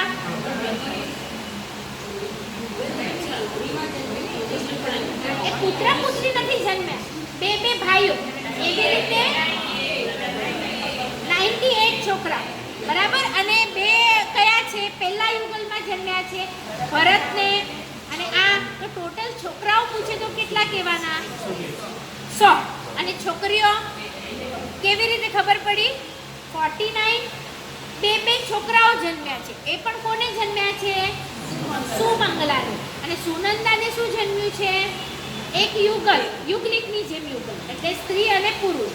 અને આને પણ પહેલા સ્ત્રી અને પુરુષ, અને પછી જેટલા જન્મ્યા છે એ પુરુષ. એટલે એનાથી ખબર પડી કે હવે યુગલિક જન્મવાના બંધ થઈ ગયા. પહેલા આવી રીતે ડબલમાં જન્મે અને પછી બધાને એક એવી રીતે. આ કેવી રીતે સ્ટાર્ટ થયું એ સ્ટાર્ટિંગ છે, બરાબર. હા, હવે કાળના પ્રભાવથી ક્રોધ આદિ કશાયો વધવા જતાથી ઓલી હકાર મકાર નીતિ જે હતી એનું પણ ઉલ્લંઘન થવા લાગ્યું. એટલે લોકોની ફરિયાદો વધવા લાગી. એટલે હવે રાજાને કેવા લાગ્યા કે આપ છે ને આવું નહીં કરો, ખાલી કહી દો છો તો નથી થતું. હવે જો કોઈ નહીં માને તો તમે દંડ પણ કરો. તો હવે દંડ નીતિ શરૂ થઈ. પહેલાં ખાલી મુખથી કહેતા હતા અને લોકો કરતા હતા, પણ હવેના લોકો કરતા નથી. તો જે નીતિ મર્યાદાનું ઉલ્લંઘન કરે છે એને રાજા દંડ કરે છે. તો હવે લોકોને જરૂર પડી કે આપણે રાજા પણ બનાવીએ, નહીં તો આ પણ કે છે હું કહું ને આ પણ કે છે હું કહું. તો હવે રાજાની જરૂરત પડી. એટલે હવે આપણે અભિષેક કરીએ. એટલે હવે આપણા પ્રભુનું શું થાય છે? અભિષેક થાય છે. અને બધા લોકોએ કીધું, રાજાના નાભીને કીધું, કુલકરને, કે આપના પુત્રને આપણે રાજા બનાવીએ. એટલે તમારો રાજા કોણ થશે? હવે ઋષભ થશે. અને એની માટે જે બીજા બધા યુગલિયાઓ છે એ રાજ્યાભિષેક માટે જળ લેવા સરોવર પાસે ગયા. ત્યારે આ જળ લેવા ગયા એમ ઇન્દ્રએ જાણ્યું. અને ઇન્દ્રને ખબર પડી આ તો મારા પ્રભુનો. અહીંયા શું બધાને વાર્તા ખબર છે? આ ખબર છે વાર્તા? શું આચાર હોય ઇન્દ્રનો અને જે લોકો છે એમનો રાજા બનાવવું હોય તો કોઈને શું કર્યું છે આપણે? જો અહીંયા વાંચ્યું છું, ઇન્દ્રનું સિંહાસન કંપ્યું. ઇન્દ્રને તો અવધિ જ્ઞાન હતું અને પ્રભુનો હવે અવસર છે એટલે એમણે શું કર્યું કે સરસ બધું જળ લાવે છે અને બધું આપણે કહીએ ને કે પ્રભુને વસ્ત્ર સરસ પહેરાવે છે, આભૂષણો કરે છે, મુકુટ પહેરાવે છે, બહુ બધું સુંદર કરે છે. આ વખતે યુગલિકાઓ પણ કમળના પર્ણમાં પાણી લાવે છે. ત્યારે બોટલને તો એવું હતું નહીં, લાવ્યા છે એમની પાસે કળશાને, કારણ કે હજી તો એ રીત જ નથી આવી કે કળશા કેમ બનાવવાના. આવી છે એ તો મગજમાં થાય ને કે કળશા લઈને એ કોણ યુગલિકો જે એમની સાથે છે એ. હવે આવી રીતે ઋષભના જો પણ હવે એ લાવ્યા છે ઋષભનો અભિષેક કરવા, પણ જુએ છે કે આ બધું તો ફાઇન તૈયાર કોણે કરી નાખ્યું છે પહેલાથી પ્રભુને સરસ વસ્ત્ર અને મુગટ ને આભૂષણ. હવે અમે અભિષેક કરીશું તો શું થશે, બધું એ થઈ જશે. એટલે કેવા હતા એ લોકો, વિનય, પોતે સમજી ગયા, કોઈએ હજી સમજાવ્યું નથી. અને બધા શું કરે છે પછી પ્રભુના અંગૂઠે અભિષેક કરે છે. એટલે એ નગરીનું નામ પછી શું પડ્યું, વિનીતા. એના રહેલા લોકો કેવા છે, ખબર પડી કેમ વિનીતા નગરી પડ્યું, કોના પ્રભુનું છે આ, અને એના કોના કારણે, પ્રભુના કારણે કે પ્રભુના લોકો વિનય હતા. કયો વિનય કર્યો પહેલો, એમણે અંગૂઠે અભિષેક કર્યો. ખ્યાલ આવ્યું બધાને? ચલો, એટલે પ્રભુ પછી છે ને ઇન્દ્રએ શું કીધું કે આ લોકો વિનીત છે, માટે એણે કુબેરને આજ્ઞા કરી. કુબેર દેવ છે ને એનું કામ છે નગરી બનાવવાનું. તો કુબેરને આજ્ઞા કરી એટલે 12 યોજન લાંબી 9 યોજન પહોળી એવી એમણે વિનીતા નગરી વસાવી. કુબેરે તરત ઇન્દ્રની આજ્ઞા પ્રમાણે સુવર્ણ અને રત્નના બધાને ઘર બનાવી આપ્યા.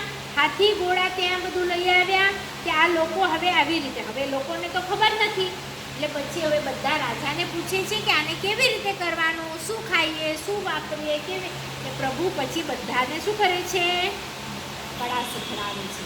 જો પ્રભુ કળા શીખવાડાય ને તો પ્રભુને તો જ્ઞાન છે, તો કહીએ જ દે. મને કોઈ પૂછે ને તો હું તો દોડાઈ બનું, પહેલાં તમે આમ કરો, પછી આમ કરો, પછી આમ કરો, બધું આપણે કોઈ પૂછે કે ન પૂછે ચાલુ કરીએ. અહીંયા તમને છે ને શું શીખવા મળશે, પ્રભુને તમે કેવી રીતે લોકોને ટેકલ કરે છે. લોકો આવ્યા કે પ્રભુ ભૂખ લાગી છે, કલ્પવૃક્ષ તો હવે તો શું કરીએ, એટલે પ્રભુ એમને બતાવે છે કે આવી રીતે બીજ નાખવાનું, આવી રીતે અનાજ ઉગાડવાનું, ઉગે વરસાદ પડે તો. પછી હવે આ ઉગેલું અનાજ છે તો એને તમે કાઢો અને વાપરો. તો કે આ અમારાથી પચતું નથી. પહેલાં ફળ હતા, ફળ પચી જાય, અનાજ પચે, ઘઉં ચોખ્ખો ખાવ મોઢું, તો કે નથી પચતું.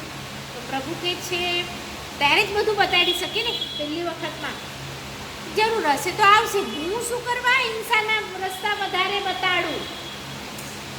એટલે ફરીથી આવ્યા તો પછી એમને અગ્નિ કેમ પ્રગટાવવાની એ શીખવાડ્યું. હવે એ વખતે અગ્નિ જ શીખવાડી, માટલા નથી શીખવાડ્યા, અગ્નિ જ શીખવાડી. એટલે અગ્નિમાં ઓલું અનાજ નાખે તો શું થાય, બળી જાય.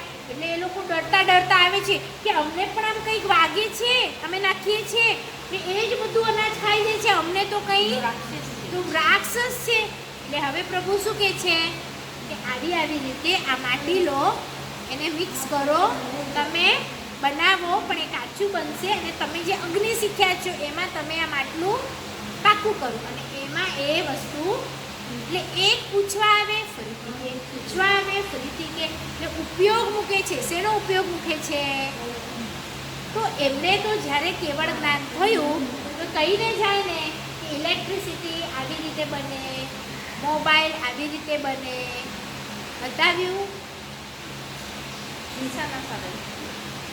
તો એ લોકો સુખી કે આપણે સુખી, આપણને શું લાગે, આપણે હમણાં સુખી. કચ્છવાળા તો બચારા વંઢે વનનું ખપે ને આમ કહીએ ને કંઈ છે નહીં, આપણને તો કીટી પાટી જ, એ લોકોને છે કંઈ. પણ હવે પાપની દ્રષ્ટિએ તમે જો, આપણા તો પરઠાવા જઈએ છીએ કે એ લોકો જાય છે, તો એ લોકો તિથિના જોઈએ તો આખું ગામ તમે જોશો ને તો હજી કોઈ ગામમાં તિથિઓ પાડે છે. આઠમ પાકી બંધ, મુંબઈમાં એવું પડાય છે, તો કોણ સુખી.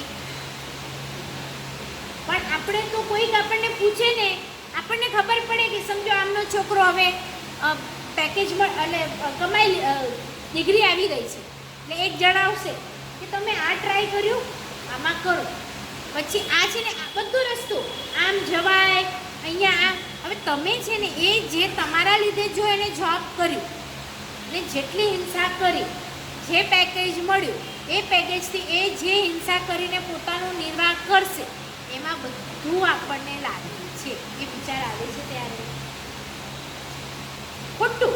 હા, તમને પૂછે ને તો તમે એને કર્મસત્તાને કહી શકો કે હું કહેવા નહોતો ગયો, એણે મને પૂછ્યું એટલે મેં કહ્યું. તો પૂછે તો તમે કહી શકો, પણ જેટલું પૂછે એટલું કહો, વધારે નહીં. શું પૂછ્યું? આનો નંબર આપો. તો શું કરવાનું? પછી પૂછે કેવા, તો કેવા. પૂછ્યું નથી તો પછી, એટલે તમને ખ્યાલ આવે છે અહીંયાથી શું શીખવાનું છે. નહીં તો અહીંયા સીધું ઋષભદેવ સ્ટાર્ટિંગમાં જ બધાને કહી દે કે નહીં. એમને તો ખબર છે હવે બધું જઈ રહ્યું છે, પણ હું કેમ કહું? આવશે પોતે, જેને પૂછશે ને એને તકલીફ પડી છે અને એને પૂછવું હશે તો આવશે ને હું કહીશ. જેટલું પૂછે એટલું કહેવાય. બરાબર? તો આ બધાને શીખડાવે છે કળાઓ.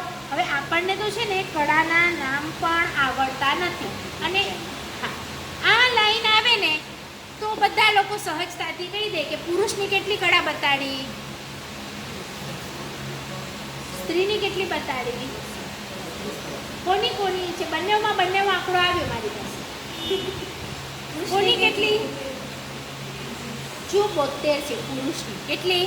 72. અને સ્ત્રીની તો આપણને છે ને હવે શ્રાવક શ્રાવિકાના નામ આવે ને કે સમજો આ કળા ભણેલા હતા તો ઠીક છે, ભણેલા હતા.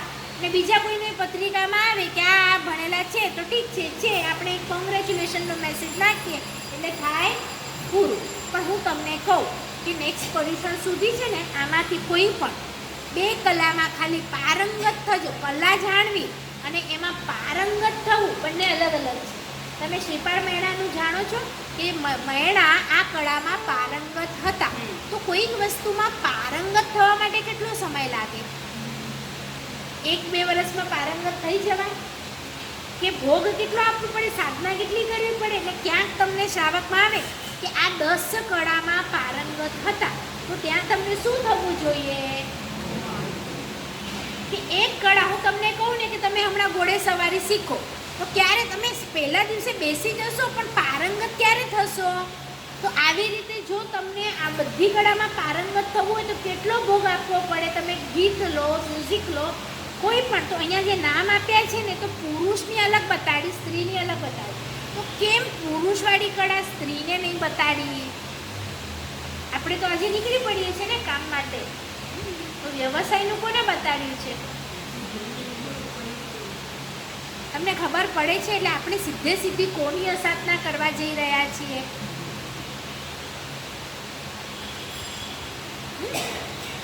તો અહીંયા 1-2 નામ વાંચું છું. જેવી રીતે કે સમજો ગીત છે, નૃત્ય છે, તો આ બધું પુરુષને શીખવાડ્યું છે, આપણને નથી. આપણી 1-2 વાત લો સ્ત્રીઓની. તો આ બધાની છે ને એક મારી પાસે પંડિત મહારાજ સાહેબની બુક છે, એમાં 72 કળાના ફોટો છે. એ કળાના નામ પણ હમણાં હું વાંચીશ. જેવી રીતે કે પુરાણ, અનુષ્ઠાન, સિદ્ધાંત, તર્ક, આગમ, સંહિતા, ઇતિહાસ, આ બધા નહીં ખબર પડે. પણ ત્યાં એ વસ્તુમાં શું કરવાનું હોય, આ કળા શીખવી હોય તો કેવી રીતે શીખાય અને એનો યુઝ શું થાય, એ બધાના ફોટોસ. સમજો કે તલવાર કળા, તો ત્યાં તલવારનો ફોટો છે. તો તમે એ બુક હોય ને તો જાણી શકો કે પુરુષો માટે કઈ છે. જેના નામ સાંભળો તો સમજ બી ન પડે કે શું છે એમાં, તો એ ફોટો જોઈને આઈડિયા આવશે. બરાબર. અને સ્ત્રીઓ માટે શું શીખવાડી? તો જુઓ, પોતાની પુત્રી છે એમને જમણા હાથે બ્રાહ્મી લિપિ શીખવાડી. એટલે એ લિપિ શીખવાડી ને એટલે આપણે એ લિપિનું નામ શું બોલીએ છીએ? બ્રાહ્મી લિપિ. તો એ જમણા હાથે બ્રાહ્મીને શીખવી. તો એમાં ઘણી બધી લિપિઓના નામ છે 18, જે અમે જ્યારે અર્ધમાર્ગથી સ્ટાર્ટ કરી હતી એમાં આ નામ આવ્યા હતા. માલવી લિપિ, નાગરી લિપિ, પારસી લિપિ, તુર્કી લિપિ, દ્રાવિડી લિપિ. આ લિપિનો યુઝ શું હોય? ખાલી બોલવા માટે. શું યુઝ હોય? તો ત્યારે આ ગામો હતા અને એ ગામોમાં જે બોલાતી હતી એ બધી આમને શીખવાડી છે. અને એમણે શું કર્યું? પુરુષોને સંખ્યા શીખવાડી કે 1, પછી 10, પછી 100, 1000, 10,000. આવી રીતે આપણે અબજ પર આવીને અટકી જઈએ. પણ અહીંયા પછી છે ખર્વ, નિખર્વ, મહાપદ્મ, શંકુ, જલદી. અમે કીધું ને તમને કે આંકડો અમે જે કેલ્ક્યુલેટર વગર કરીએ છીએ તો ત્યાં અમને આવ્યા મધ્ય, પરાર્ધ્ય, ત્યાં સુધીનું કરો તો એ લખતા અમારું દમ નીકળી જાય. ને પછી આપણે જ્યોગ્રાફીમાં શું કરીએ, પાછળથી આંકડા ઉતારીએ. તમે ક્યારેક ડિવિઝન કરો ને તો શું કરો, 533 તો પાછળનું આંકડું આપણે લઈએ ને પહેલા. તો આમાં છે ને આગળથી લેવાના હોય. એટલે જે જૂનું ડિવિઝન છે ને કેલ્ક્યુલેટર વગરનું, એમાં એવી રીતે હોય ડિવિઝન. તો એ એક વખત આપણે જોઈશું. એના યુટ્યુબ ઉપર વિડીયો છે અમારા નેમિશભાઈ ગણિત કરીને બતાવે છે. તો તમે જશો ને લઘુ સંગ્રહાલયમાં એક ગાથા છે, એ વિડીયો યુટ્યુબ પર અપલોડ છે. તો તમે જોશો ને કે કેવી રીતે આખું પાનું ભરીને કેલ્ક્યુલેશન છે, બરાબર. તો આવી રીતે સ્ત્રીઓની અલગ કળા છે. તો જો ક્યાંક ક્યાંક સ્ત્રીઓને પણ નૃત્ય બતાવ્યું છે, પણ એ એમને શું શીખવાડ્યું છે કે તમે એકલા હો ત્યારે, તમારે સાથે હો ત્યારે નહીં. તો જિનાલયમાં પણ જો પુરુષોની ઉપસ્થિત હોય તો તમે કોઈ ના કરી શકો, પણ ના હોય ને તમે આરાધના કરતા હો એકલા તો તમે કરી શકો. હવે તમને થાય કે પ્રભુ આરાધનામાં શું છે, પણ આપણને કંઈ જ નથી, પણ જોનારના મનમાં જો કંઈક થાય તો એના નિમિત્તનું કારણ કોણ બન્યો? આ તો તમે કહો છો કે બેન અહીંયા બેસો, અમને આજ્ઞા નથી અહીંયા બેસવાની, અમારે આમ જ આમની નીચે જ બેસવાનું ઓરિજિનલ. તો એ અમને મળ્યા છે, પણ હવે શું છે કે આપણે ધીરે ધીરે કે લોકો પામી શકે એની માટે કરીએ છીએ. નહીં તો પહેલાં કોણ જતા હતા, ખાલી ગુરુ ભગવાન બોલે, સાધ્વીજીઓને પણ બોલવાનું હતું. તો કેમ આવું ચુસ્ત હતું? આપણને લાગે કે આપણે તો કેટલા સંકુચિત, પણ આખું સ્ટીલ બચાવવું અને પુરુષોનું શીલ પણ પાડવા નહીં દેવું એ પણ આપણું કર્તવ્ય છે.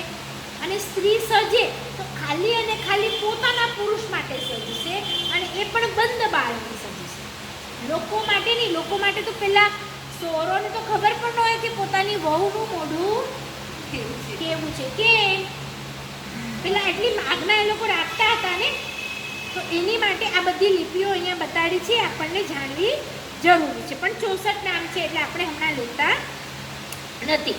અને પ્રભુના 100 પુત્રના નામ અહીંયા આપ્યા છે કે કોણ કોણ છે. આપણે તો ખાલી ભરત બાહુબલીને જાણીએ છીએ, પણ કલ્પસૂત્રમાં એમના 100ના નામ આપવામાં આવ્યા છે. તો એ પણ આપણે હમણાં નથી જોતા.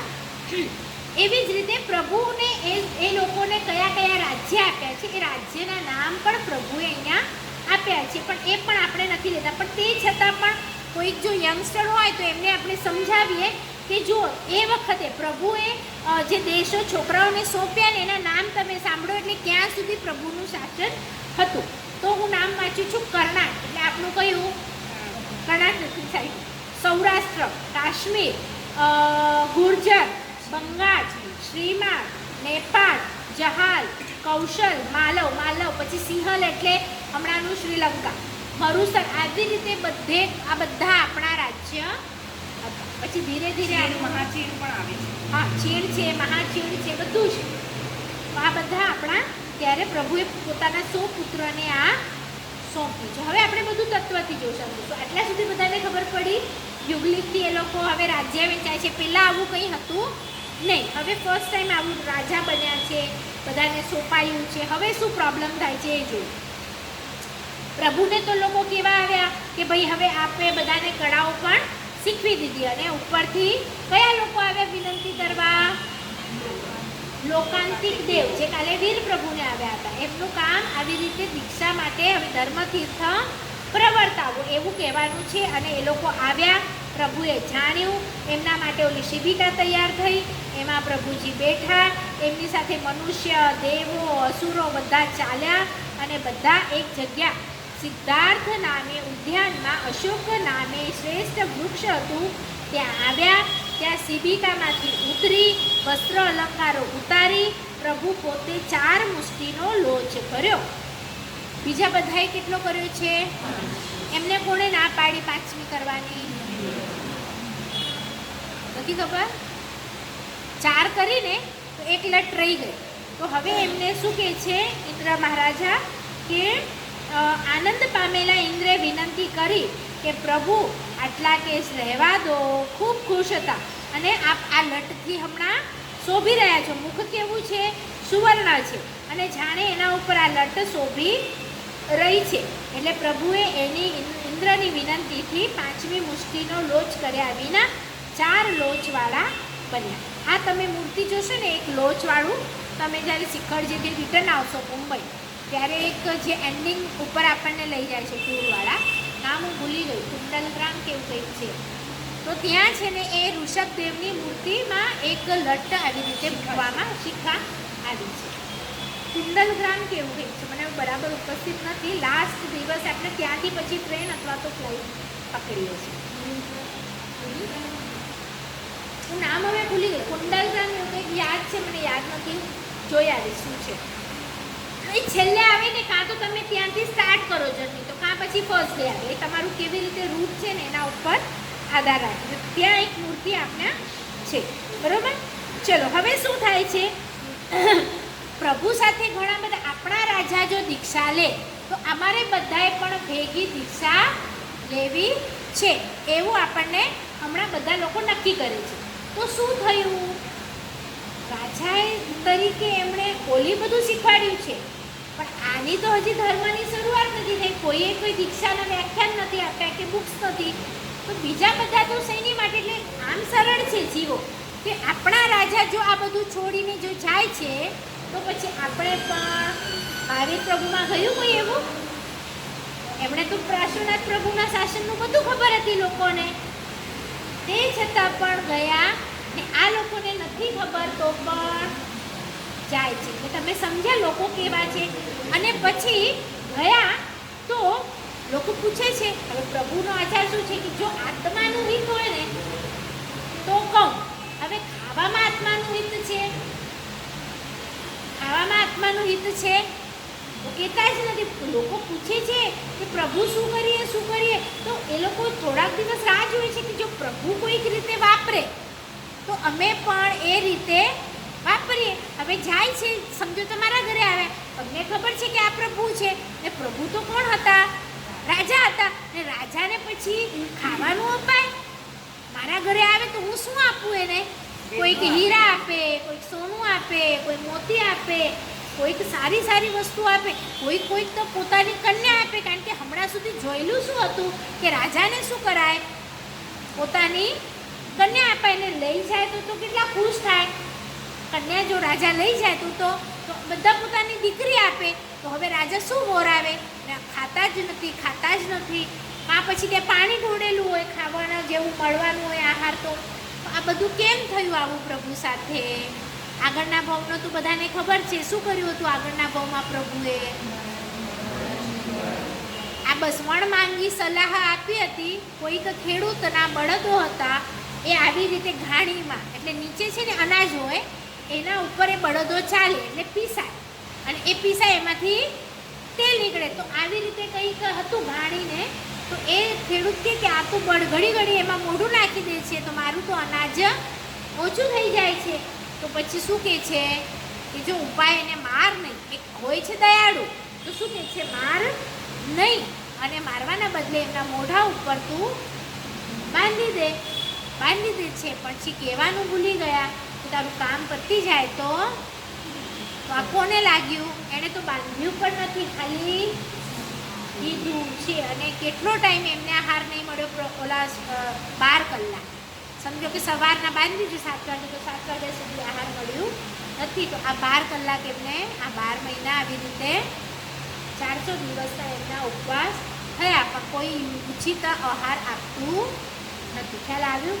આપણી ક્યાંક સલાહ કે તમે ત્યાં ફરી આવજો અને પછી આલોચના ન લીધી હોય, અથવા તમે આ કરજો એવું કીધું હોય અને આલોચના ન લીધી હોય, તો અનંત ભવ સુધી આપણી સાથે આવશે અને આપણા પાસેથી આ બધું વસૂલ થશે. હા,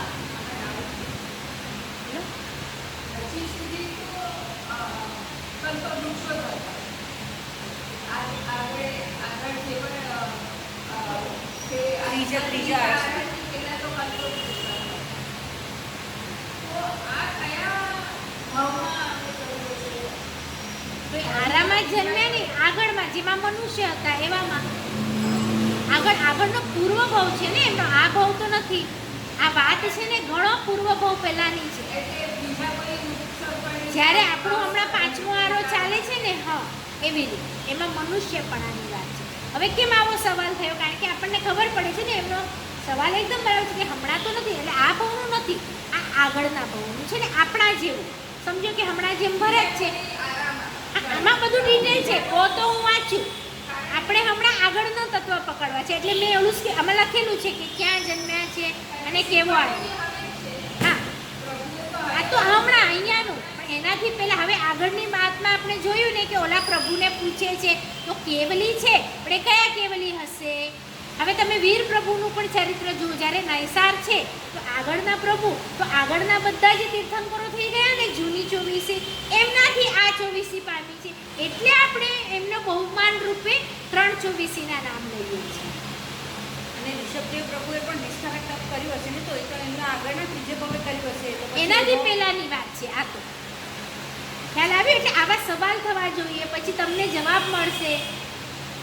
હા, અને હમણાં પ્રભુનું શાસન છે ને, આપણે આવતી ચોવીસી શા માટે બોલીએ છીએ કે આવી રીતે પ્રભુને જે સાંભળતા હતા એમાંથી 9 જણા જે પ્રભુને સાંભળે છે એ લોકોએ ત્યારે પ્રભુ હતા ત્યારે તીર્થંકર નામ કર્મ બાંધ્યું છે, અને એ લોકો હવે આવતી ચોવીસીમાં થવાના છે. તો આપણે આવતી ચોવીસીને પણ વંદન કરીએ, હમણાંની કરીએ, અને આ લોકોને ક્યાંથી મળ્યું આગળમાંથી મળ્યું એટલે ત્યાંની પણ કરીશું. બરાબર? ખ્યાલ આવ્યું કેમ શા માટે 3 ચોવીસીને કરીએ છીએ? ચલો. હા હા, તો તમને કરવી હોય તો કરો. મને એ મારું એવું કંઈ નથી. હું આખો દિવસ બોલી છું. બોલવું હોય તો તમે બોલો.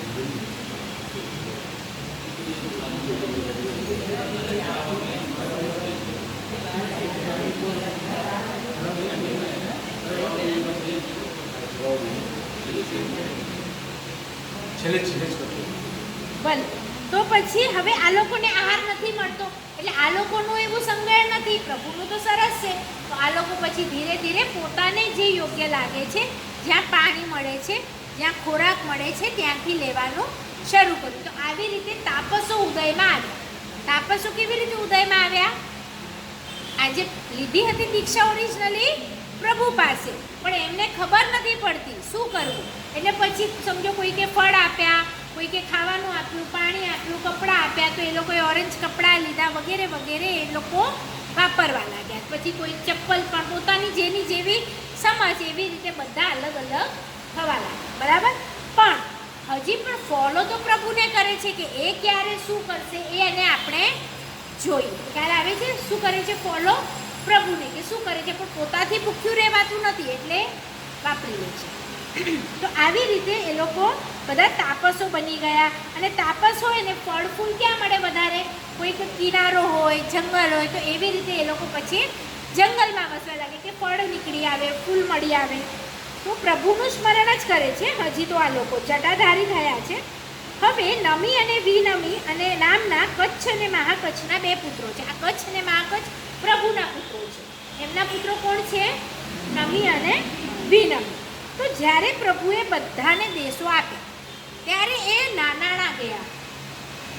નાનાણા સમજો ને, મોસાળે. તો આવી રીતે તો એમને પછી ત્યારે મળ્યું નહીં.